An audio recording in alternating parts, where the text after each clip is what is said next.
നമസ്കാരം. 9ാം ക്ലാസ്സിലെ എൻ്റെ എല്ലാ മിടുക്കന്മാരെയും മിടുക്കികളെയും ലേൺ വിത്ത് അമ്പിളി എന്ന എൻ്റെ മലയാളം ക്ലാസ്സിലേക്ക് ഞാൻ സഹർഷം സ്വാഗതം ചെയ്യുന്നു. ഇന്ന് നമ്മൾ പഠിക്കാനായി പോകുന്നത് 9ാം ക്ലാസ് മലയാളം അടിസ്ഥാന പാഠാവലി.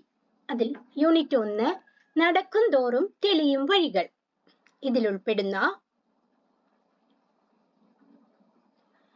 ശാന്തി നികേതനം എന്ന പാഠമാണ്. ഇത് എഴുതിയിരിക്കുന്നത് എസ് കെ പൊറ്റക്കാട്. അദ്ദേഹത്തിന്റെ യാത്രാ സ്മരണകളിൽ നിന്നും എടുത്തിട്ടുള്ളതാണ്. ഈ പാഠത്തിന്റെ ക്ലാസ് വീഡിയോ ഞാൻ നേരത്തെ അപ്ലോഡ് ചെയ്തിട്ടുണ്ട്. എല്ലാവരും ആ ക്ലാസ്സിൽ കയറി കാണണം, വളരെ പ്രയോജനപ്പെടും. അപ്പോൾ ഇന്ന് നമുക്ക് ഈ പാഠത്തിലെ പഠന പ്രവർത്തനങ്ങൾ പഠിക്കാം. ക്ലാസ്സിലേക്ക് കയറുന്നതിന് മുമ്പ് എല്ലാവരോടും ഒന്ന് പറയട്ടെ, എല്ലാവരും എൻ്റെ ക്ലാസ് കണ്ടിട്ട് ഒന്ന് ലൈക്ക് ചെയ്യണം, സബ്സ്ക്രൈബ് ചെയ്യണം, ക്ലാസ്സിനെ കുറിച്ചുള്ള കമന്റുകളും രേഖപ്പെടുത്തണം. നമുക്ക് നമ്മുടെ ക്ലാസ്സിലേക്ക് കടക്കാം. പഠന പ്രവർത്തനങ്ങളാണ് ആദ്യം. ഒന്നാമത്തെ ചോദ്യം, ബംഗാളിലെ കാഴ്ചകൾ സ്വന്തം നാടിനെ ഓർമ്മപ്പെടുത്തുന്നത് എങ്ങനെയാണെന്ന് കണ്ടെത്തുക. ബംഗാളിലെ ഗ്രാമങ്ങളിൽ കേരളത്തിന്റെ പ്രകൃതി ഭംഗി പ്രതിഫലിച്ചു കാണുന്നുവെന്ന് എസ് കെ പൊറ്റക്കാട് പറയുന്നു. അങ്ങിങ്ങായി തെങ്ങുകളും താലവൃക്ഷങ്ങളും തല ഉയർത്തി നിൽക്കുന്ന പറമ്പുകൾ, മുളങ്കൂട്ടം തെറിച്ചു നിൽക്കുന്ന മതിലുകൾ, വാഴത്തോട്ടങ്ങൾ, പച്ചക്കറി വളപ്പുകൾ, ആൽത്തറകൾ, ആമ്പൽ കുളങ്ങൾ ഇവയെല്ലാം നിറഞ്ഞു നിൽക്കുന്ന ഗ്രാമപ്രദേശങ്ങൾക്ക് കേരളത്തിലെ ഉൾനാടുകളോട് അത്ഭുതകരമായ സാമ്യമുണ്ട്. ഇവ കാണുമ്പോൾ നമ്മുടെ നാടിനെ അനുസ്മരിക്കുക മാത്രമല്ല അനുഭവിക്കുകയാണ് ചെയ്യുന്നത്. കൂടാതെ പരന്ന നെൽപ്പാടങ്ങളുടെ കരയിൽ കാണുന്ന പുല്ലുമേഞ്ഞ കർഷക കുടിലുകൾ,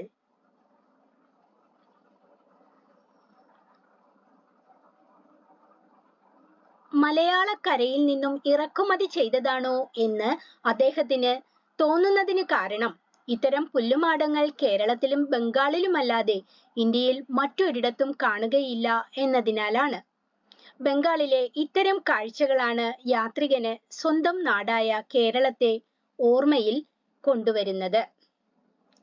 അടുത്ത ചോദ്യം, നമ്മുടെ യൂണിറ്റിന്റെ തലക്കെട്ടാണ് നടക്കുന്തോറും തെളിയും വഴികൾ എന്ന ശീർഷകം ഉയർത്തുന്ന ചിന്തകൾ എന്തെല്ലാം? യാത്രയിലൂടെ മനുഷ്യൻ നേടുന്ന അറിവുകളും അനുഭവങ്ങളും അനുഭൂതികളുമെല്ലാം തിരിച്ചറിയാനും നല്ല ജീവിതത്തിലേക്ക് നയിക്കപ്പെടുവാനും മനുഷ്യരെ പ്രേരിപ്പിക്കുന്നു. ചുരുക്കത്തിൽ യാത്രകളിലൂടെ മനുഷ്യൻ പല കാര്യങ്ങളും മനസ്സിലാക്കുകയും ജീവിതത്തെ നല്ല രീതിയിൽ മുമ്പോട്ട് കൊണ്ടുപോവുകയും ചെയ്യുന്നു. അടുത്തത്, യാത്രകൾ എന്തിനെല്ലാം അല്ലെങ്കിൽ എന്തെല്ലാം തരം യാത്രകളാണ് ഉള്ളത്? അതിൽ ചിലത് വിനോദത്തിന്, പഠനയാത്ര, പ്രകൃതിയെ മനസ്സിലാക്കുന്നതിന്, സാഹസിക യാത്ര, അറിവ്, അനുഭവം എന്നിവ നേടാൻ, തീർത്ഥാടനത്തിന്.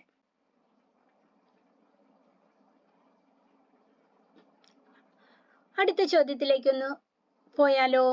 ഇതാ, ടാഗോറിന്റെ സുപ്രസിദ്ധങ്ങളായ ചില ഗ്രാമീണ ചെറുകഥകളിലൂടെ ഈ നാടൻ പാതയുമായിട്ട് നമുക്ക് മുമ്പ് തന്നെ പരിചയമുണ്ടോ എന്ന് തോന്നും.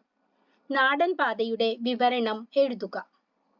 ശാന്തി നികേതനത്തിലേക്കുള്ള 3 മൈൽ നീളമുള്ള പാതയാണിത്. പാതയിലൂടെ കാളവണ്ടികൾ സഞ്ചരിച്ചതിനാൽ വണ്ടിച്ചക്രങ്ങളുടെ പാടുകൾ പതിഞ്ഞ് പാത കുഴിഞ്ഞു കിടക്കുന്നത് കൂടാതെ ചേടിമണ്ണ് മൂടിക്കിടക്കുകയും ചെയ്യുന്നു. ഇത് കണ്ടാൽ ജരാനര ബാധിച്ച ഒരു പടുകിഴവൻ പാതയാണെന്നും പാടങ്ങളുടെ നടുവിലൂടെ വളഞ്ഞുപുളഞ്ഞ് ഈ പാത പോകുന്നു എന്നും എസ് കെ പൊറ്റക്കാട് പറയുന്നു. അടുത്തത് ശ്രദ്ധിക്കൂ, നഗരത്തിന്റെ നിരന്തരമായ ഖരഖരാരവം. മറ്റൊന്ന്, ഒഴിഞ്ഞ പാടങ്ങളിലൂടെ ഇഴഞ്ഞു നീങ്ങുന്ന ചെറിയ നിരത്ത്. സമാനമായ പ്രയോഗങ്ങൾ പാഠഭാഗത്തു നിന്നും കണ്ടെത്തി എഴുതുക. ഇവിടെ നമുക്ക് 2 പ്രയോഗങ്ങളാണ് തന്നിരിക്കുന്നത്, സവിശേഷ പ്രയോഗങ്ങൾ. അതുപോലെ മറ്റ് പ്രയോഗങ്ങളും ഈ പാഠഭാഗത്തുണ്ട്, അത് കണ്ടെത്തുക. എന്നിട്ട് ഇത്തരം പ്രയോഗങ്ങൾ യാത്രാ വിവരണത്തെ കൂടുതൽ ആകർഷകമാക്കുന്നതെങ്ങനെ? കുറിപ്പുകൾ എഴുതുക. നമുക്ക് ആദ്യത്തെ നഗരത്തിന്റെ നിരന്തരമായ ഖരാരവം എന്നതൊന്ന് ചെയ്യാം. നഗരം എല്ലായ്പ്പോഴും ശബ്ദമുഖരിതമായിരിക്കും. വാഹനങ്ങളുടെയും ആളുകളുടെയും മറ്റു ശബ്ദങ്ങളും നിറഞ്ഞ ഒരു സ്ഥലം.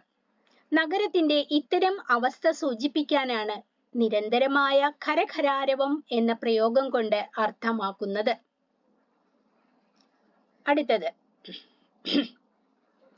ഒഴിഞ്ഞ പാടങ്ങളിലൂടെ ഇഴഞ്ഞു നീങ്ങുന്ന ചെറിയ നിരത്ത്. ഗ്രാമത്തിലെ ആളനക്കമില്ലാത്ത പാടങ്ങളുടെ നടുവിലൂടെ കാണപ്പെടുന്ന വളഞ്ഞും തിരിഞ്ഞും പോകുന്ന പാത കണ്ടാൽ ഒരു പാമ്പ് ഇഴഞ്ഞു പോകുന്നത് പോലെ തോന്നും. പാമ്പുകൾ നേർരേഖയിൽ സഞ്ചരിക്കാറില്ല. പാമ്പുകൾ സഞ്ചരിക്കുന്നത്, ഇഴഞ്ഞു പോകുന്നത് നിങ്ങൾ കണ്ടിട്ടില്ലേ? നേരെയാണോ പോകുന്നത്? വളഞ്ഞു പുളഞ്ഞല്ലേ പോകുന്നത്? അപ്പോൾ പാമ്പുകൾ നേർരേഖയിൽ സഞ്ചരിക്കാറില്ല, വളഞ്ഞു പുളഞ്ഞാണ് സഞ്ചരിക്കുക. ഈ പ്രയോഗം പാതയുടെ ഒരു വാഗ്മയ ചിത്രം, വാക്കുകൾ കൊണ്ടുള്ള ഒരു ചിത്രം വരയ്ക്കുന്നുണ്ട്. അടുത്ത മറ്റൊരു പ്രയോഗം നോക്കാം. ജരാനര ബാധിച്ച പടുകിഴവൻ പാത. ശാന്തി നികേതനത്തിലേക്കുള്ള പ്രധാന പാതയെ കുറിച്ചാണ് ഇവിടെ പരാമർശിക്കുന്നത്. ആധുനിക രീതിയിൽ നിർമ്മിക്കപ്പെടാത്ത ഈ പാത കാളവണ്ടി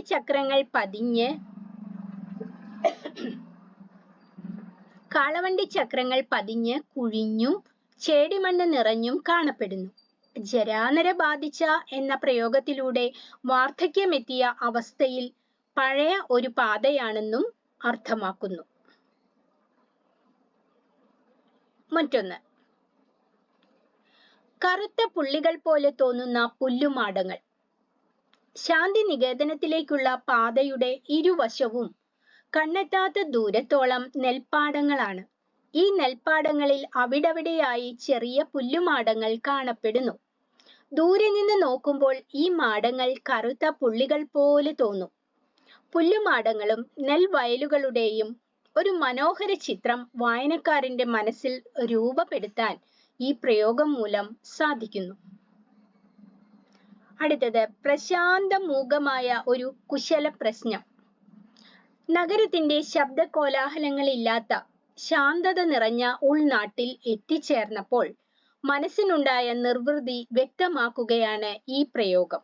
ഗ്രാമത്തിന്റെ സൗന്ദര്യവും ശാന്തതയും മനസ്സിനും ശരീരത്തിനും കുളിർമയും സന്തോഷവും നൽകുമെന്നും ആശയമുണ്ട്. ഇത്രയുമാണ് നമ്മൾ ഈ പ്രയോഗങ്ങളുടെ ആശയത്തെക്കുറിച്ച് ഇവിടെ ചെയ്യുന്നത്. നമുക്ക് അടുത്ത ചോദ്യത്തിലേക്ക് പോകാം. ഇതാ, പ്രാചീനവും അർവാചീനവുമായ ഭാരതീയ ചിത്രകലകളുടെ മാതൃകകൾ. നമ്മുടെ പാഠഭാഗത്തുള്ള ഒരു വാക്യമാണ്.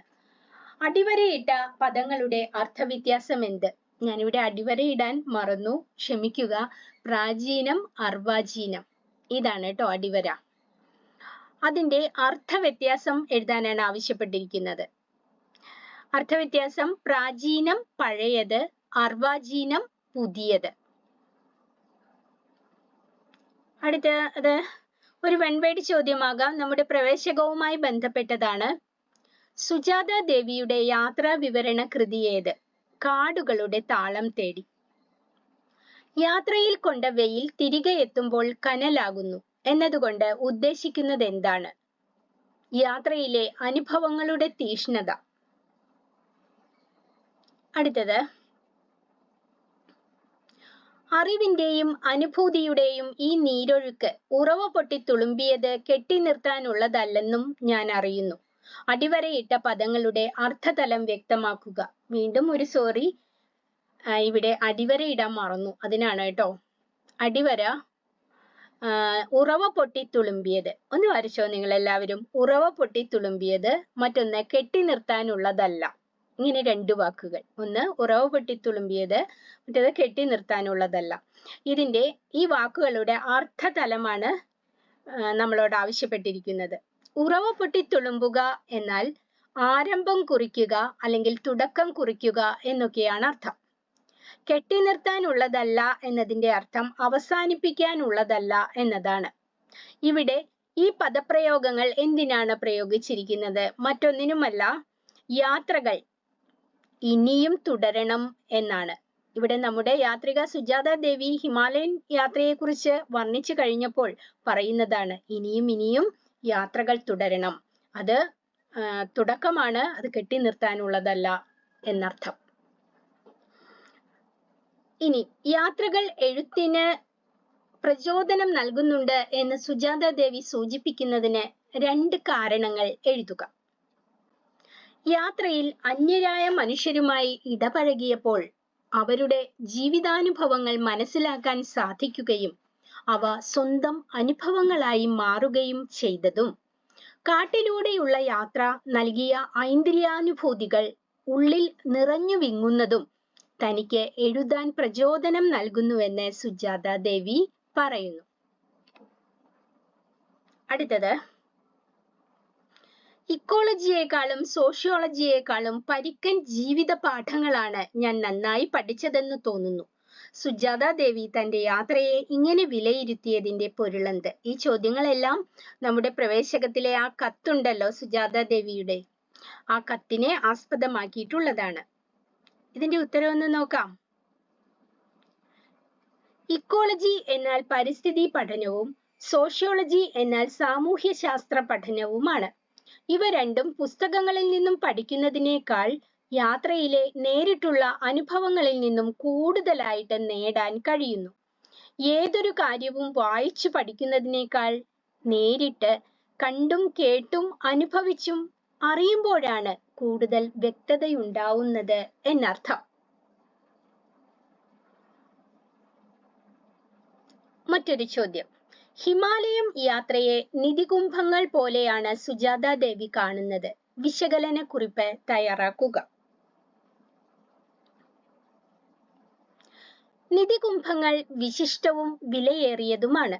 അതിന് തുല്യമാണ് യാത്രയിൽ ലഭിക്കുന്ന അനുഭവങ്ങളെന്ന് യാത്രിക പറയുന്നു.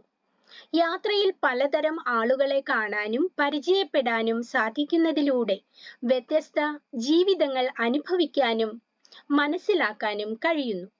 കണ്ണീരും നോവും ചിരിയും കലർന്ന ആളുകളുടെ ജീവിതം തനിക്ക് ജീവിത പാഠങ്ങൾ നൽകിയെന്നും കാടിനുള്ളിലെ യാത്ര മനസ്സിന് അനുഭൂതികൾ നൽകിയെന്നും പറയുന്നു. ഇക്കാരണങ്ങളാലാണ് ഹിമാലയം യാത്രയെ നിധികുംഭങ്ങൾ പോലെ വിശേഷപ്പെട്ടതായിട്ട് സുജാത ദേവി കാണുന്നത്. ഇനി അടുത്ത ചോദ്യം, യാത്രാനുബന്ധമായി സുജാത ദേവി എഴുതിയ കത്തിലെയും എസ്കെയുടെ യാത്രാ വിവരണത്തിലെയും ആവിഷ്കാരത്തിന്റെ പ്രത്യേകതകൾ കണ്ടെത്തി എഴുതുക.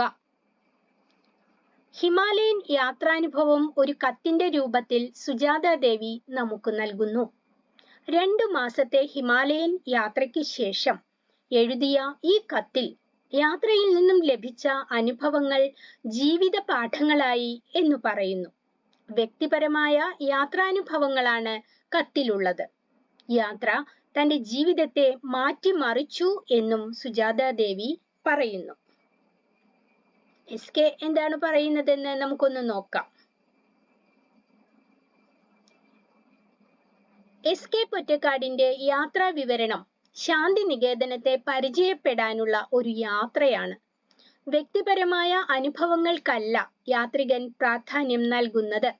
ശാന്തിനികേതനം എന്ന വിശ്വവിദ്യാലയത്തിന്റെ പൂർണ്ണമായ ചിത്രം വായനക്കാരനിൽ എത്തിക്കുന്നു. വാഗ്മയ ചിത്രങ്ങളും വർണ്ണനകളും പ്രയോഗങ്ങളും നിറഞ്ഞ അദ്ദേഹത്തിന്റെ ഭാഷ കൂടുതൽ കാവ്യാത്മകമാണ്.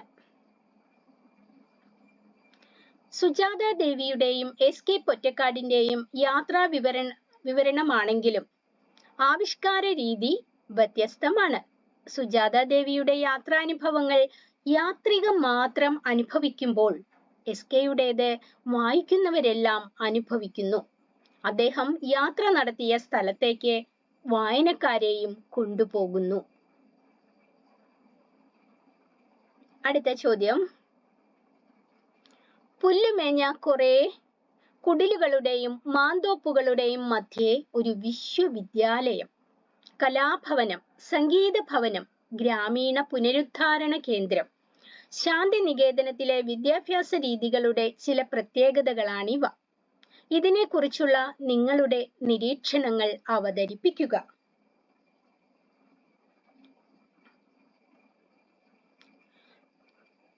പുല്ലുമേഞ്ഞ കുറേ കുടിലുകളുടെയും മാന്തോപ്പുകളുടെയും പുൽത്തകിടികളുടെയും മധ്യേയാണ് വിശ്വവിദ്യാലയമായ ശാന്തിനികേതനം സ്ഥിതി ചെയ്യുന്നത്. പ്രകൃതിയുടെ ഭാഗമായി മാറുന്ന പഠനമാണ് ഇവിടെയുള്ളത്. വലിയ കെട്ടിടങ്ങളോ ആഡംബരങ്ങളോ ഇവിടെയില്ല. ലാളിത്യവും സ്വച്ഛതയും ശാന്തിയും തമ്മിൽ ഇണങ്ങിയ അന്തരീക്ഷം. ഒരു ചിത്രകാരന്റെ ഭാവനയെ വികസിപ്പിക്കുവാൻ പര്യാപ്തമായ അന്തരീക്ഷവും കൃത്രിമമെന്ന് തോന്നാത്ത എളിയ പശ്ചാത്തലവും കലാഭവനത്തിന് മാറ്റുകൂട്ടുന്നു.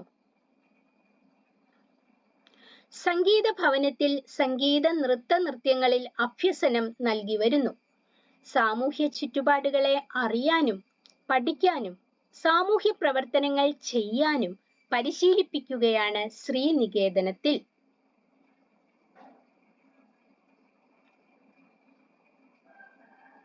ചുരുക്കത്തിൽ കുട്ടികളുടെ സമഗ്രമായ കഴിവുകൾ കണ്ടെത്താനും വളർത്താനുമുള്ള ഒരിടമാണ് ശാന്തിനികേതനം. എന്നാൽ അതിലും ഉപരി മാനവിക മൂല്യങ്ങളും ഉത്തരവാദിത്വ ബോധവും പഠിതാക്കളിൽ രൂപപ്പെടുത്തുകയും ചെയ്യുന്നു. ഇനി നമ്മുടെ പഠന പ്രവർത്തനങ്ങളിലെ ഒരു യാത്രാനുഭവം, മരുഭൂമിയിലൂടെയുള്ള ഒരു യാത്രാനുഭവത്തെ കുറിച്ച് പറയുന്നുണ്ട്. ആ ഭാഗം നിങ്ങൾ വളരെ ശ്രദ്ധയോടുകൂടി ഒന്ന് വായിക്കണം.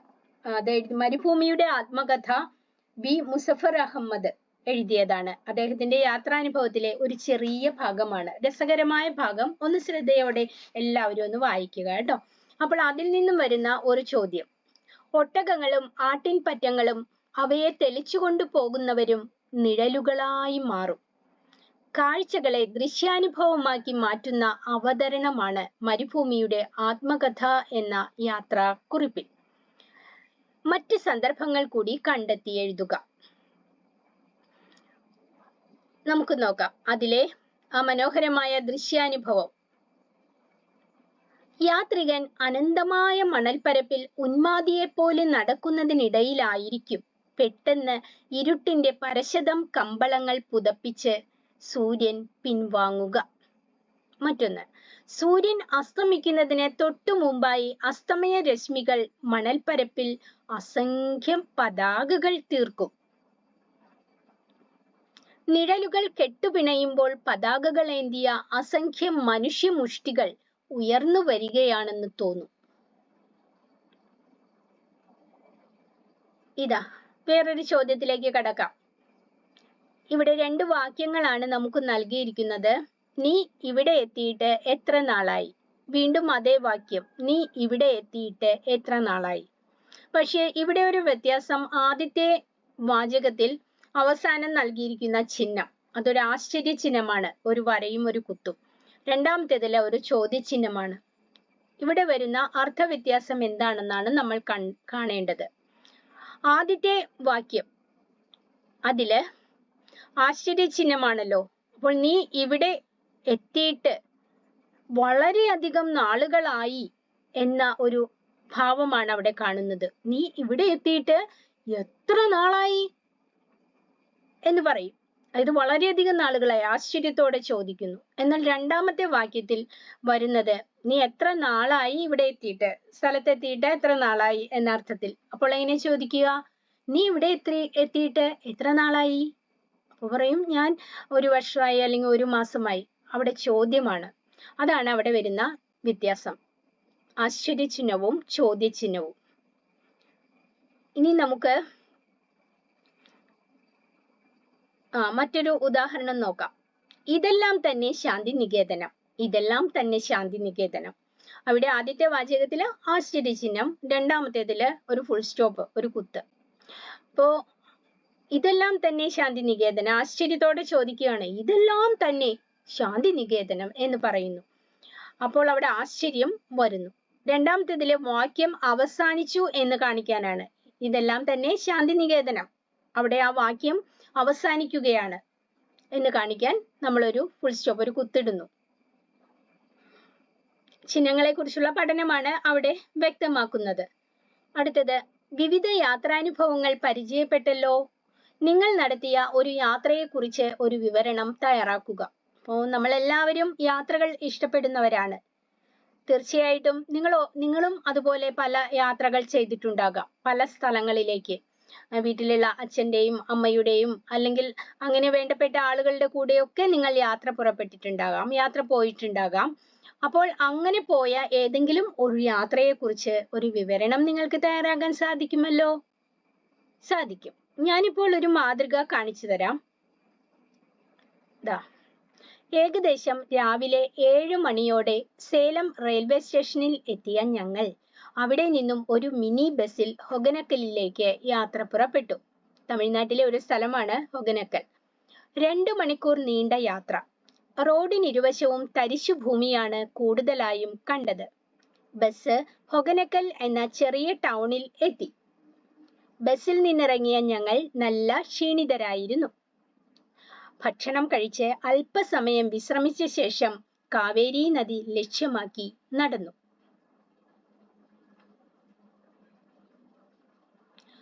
വഴിയരികിൽ കാവേരിയിൽ നിന്നും അപ്പോൾ പിടിച്ച മത്സ്യത്തെ പല സ്ഥലത്തും വിൽപ്പനയ്ക്ക് വച്ചിട്ടുണ്ട്. ചിലയിടത്ത് മത്സ്യം വറുത്തത് നല്ല ചൂടോടെ വച്ചിരിക്കുന്നതും കണ്ടു. നദിയിലെ കുട്ടവഞ്ചിയിൽ കയറുകയാണ് ഞങ്ങളുടെ ലക്ഷ്യം. ഞാൻ ഇതേവരെ കുട്ടവഞ്ചിയിൽ കയറിയിട്ടില്ല. ഞങ്ങൾ 4 പേർ വീതം കുട്ടവഞ്ചിയിൽ കയറി. വഞ്ചി പതുക്കെ നീങ്ങി തുടങ്ങിയപ്പോൾ എനിക്ക് പേടിയായി. നല്ല ആഴമുള്ള നദി. തുഴയുന്ന ആൾ ഞങ്ങൾക്ക് ധൈര്യം നൽകി. പുഴയുടെ ഒരു വശം തമിഴ്നാടും മറുവശം കർണാടകവുമാണെന്ന് തുഴക്കാരൻ പറഞ്ഞപ്പോൾ ഞാൻ അത്ഭുതപ്പെട്ടു. ഇന്ത്യയിലെ 2 സംസ്ഥാനങ്ങളുടെ മധ്യേ ഒരു യാത്ര.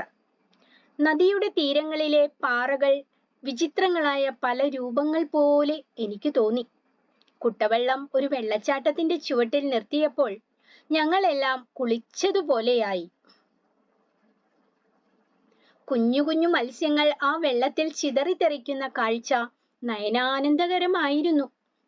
1 മണിക്കൂർ നീണ്ട യാത്ര അവസാനിച്ചപ്പോൾ മധുരമായ കുറെ ഓർമ്മകളുമായി ഞങ്ങൾ ഹൊഗനക്കലിൽ നിന്നും മടക്കയാത്ര ആരംഭിച്ചു. അപ്പോൾ ഇതൊരു മാതൃകയാണ്. ഇതുപോലെ നിങ്ങൾ യാത്ര ചെയ്ത ഏതെങ്കിലും സ്ഥലത്തെ അടിസ്ഥാനമാക്കി ഒരു യാത്രാ വിവരണം തയ്യാറാക്കുക. അടുത്തത് വൺ വേർഡ് ചോദ്യമാണ്. പ്രശാന്തമൂകം. ഇത് ഘടകപദങ്ങളാക്കുക. പ്രശാന്തവും മൂകവും. അടുത്തത്, താഴെ ചേർത്ത കൃതികളിൽ യാത്രാ വിവരണ വിഭാഗത്തിൽ പെടുന്നത് ഏത്?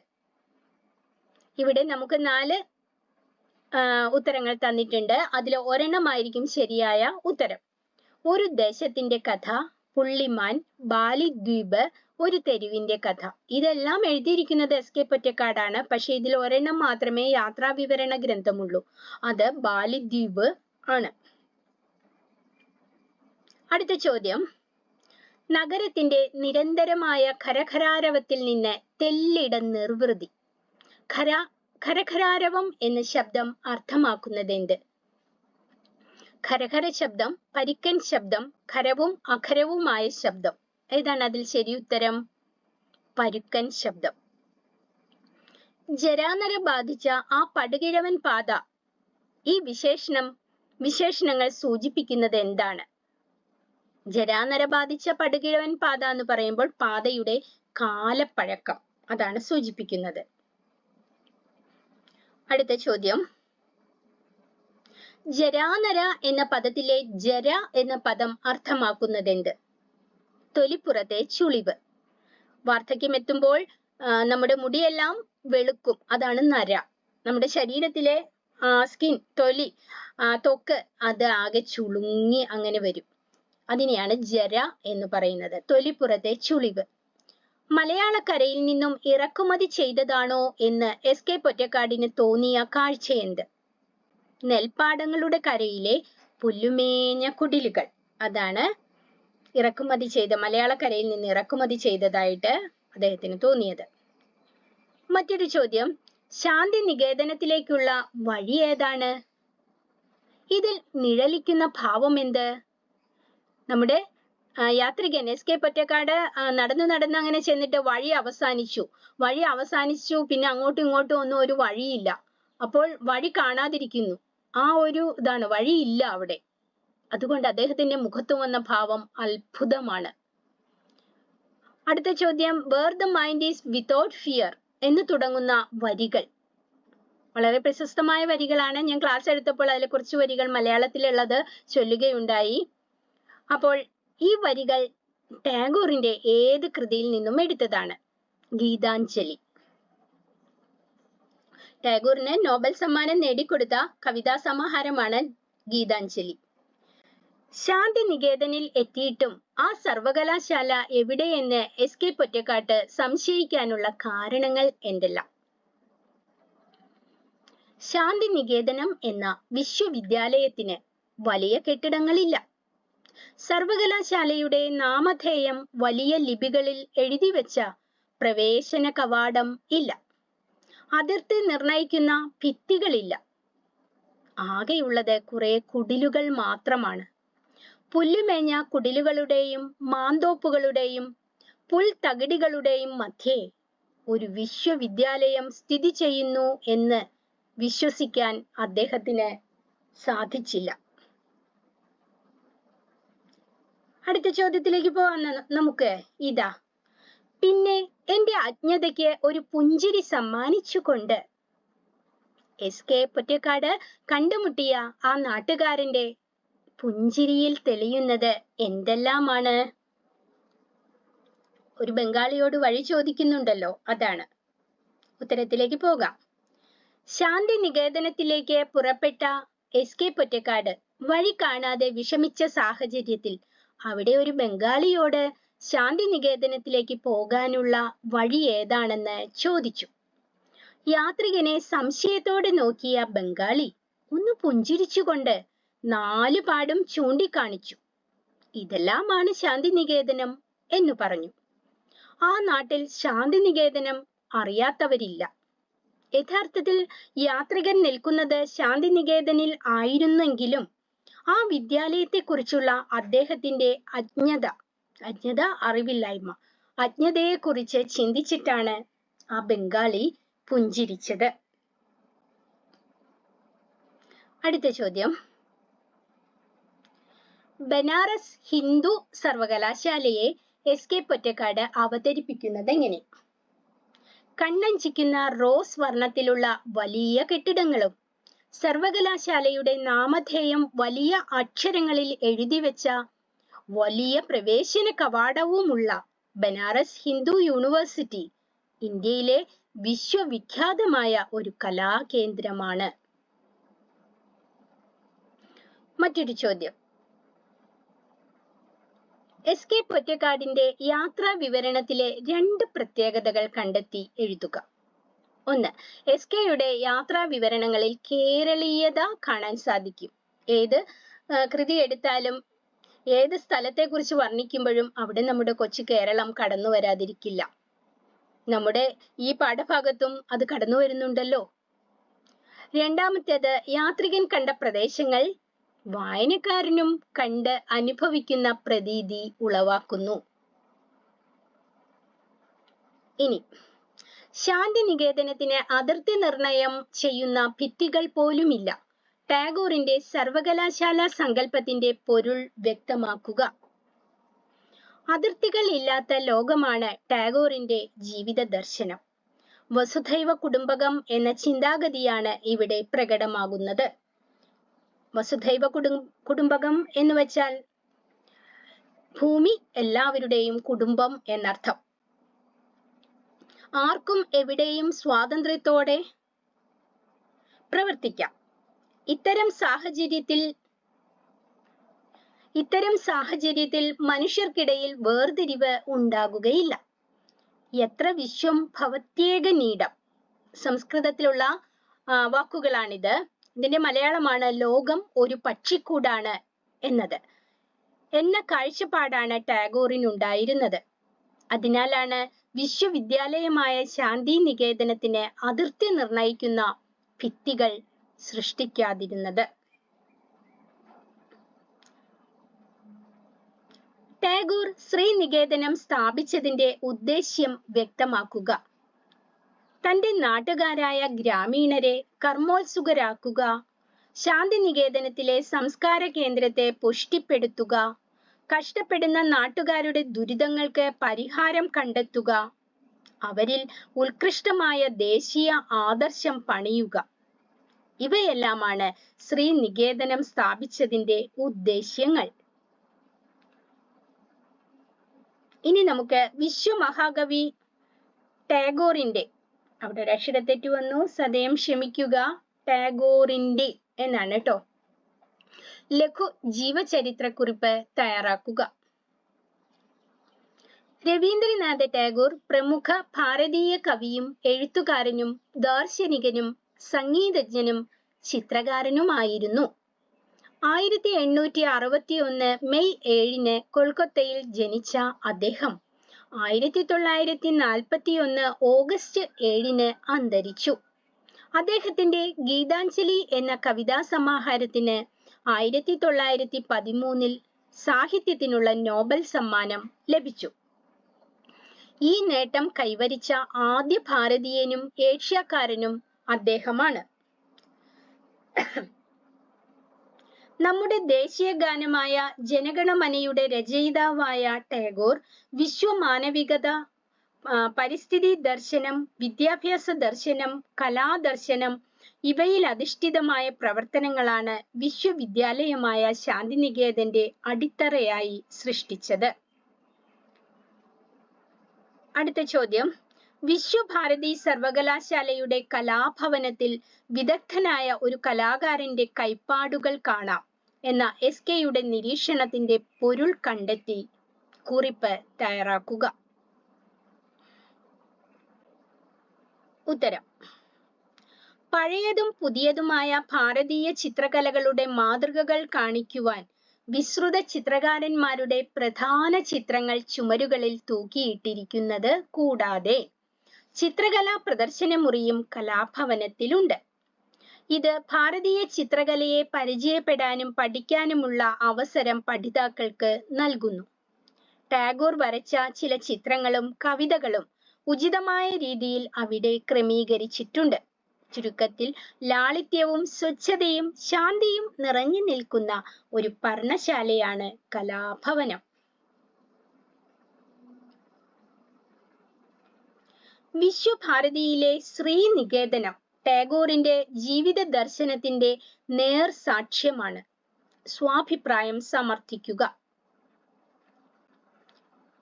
മനുഷ്യർ വേർതിരിവില്ലാത്തവരായിരിക്കണം എന്ന ടാഗോറിന്റെ ജീവിതാദർശമാണ് ശ്രീനികേതനത്തിന്റെ അടിസ്ഥാനം. ശ്രീനികേതനം ഗ്രാമീണ പുനരുദ്ധാരണത്തിന്റെ കേന്ദ്രമാണ്. ഗ്രാമീണരെ കർമ്മോത്സുകരാക്കുന്നതിനും അവരിൽ ദേശീയ ആദർശങ്ങൾ സൃഷ്ടിക്കാനും അങ്ങനെ ദുരിതങ്ങൾ അനുഭവിക്കുന്ന തന്റെ നാട്ടുകാരെ സഹായിക്കുകയുമായിരുന്നു ടാഗോറിന്റെ ലക്ഷ്യം. ഗ്രാമീണരിൽ സ്വാശ്രയശീലം